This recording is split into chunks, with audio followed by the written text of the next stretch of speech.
এক রাজা উপস্থিত তার জনতাকে উদ্দেশ্য করে বলছে, আমি কখনো কাউকে বঞ্চিত করিনি।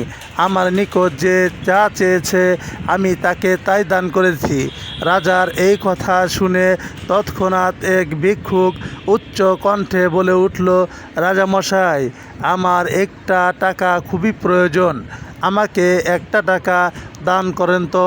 তখন রাজামশাই তাকে বললেন, শোনো ভাই, রাজা বাদশাহের কাছে থেকে এরকম তুচ্ছ জিনিস চাওয়া মানে তাদের মানহানি করা।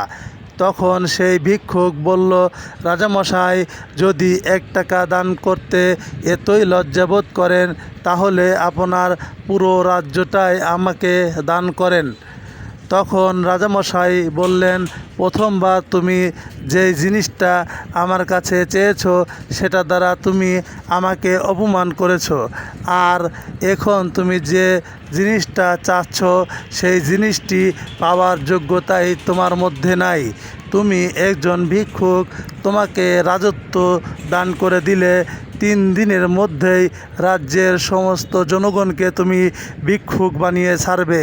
তাই সুতরাং কারো কাছে যদি কোনো জিনিস চাওয়া যায় সুন্দর করে বুঝে শুনে চাওয়া উচিত।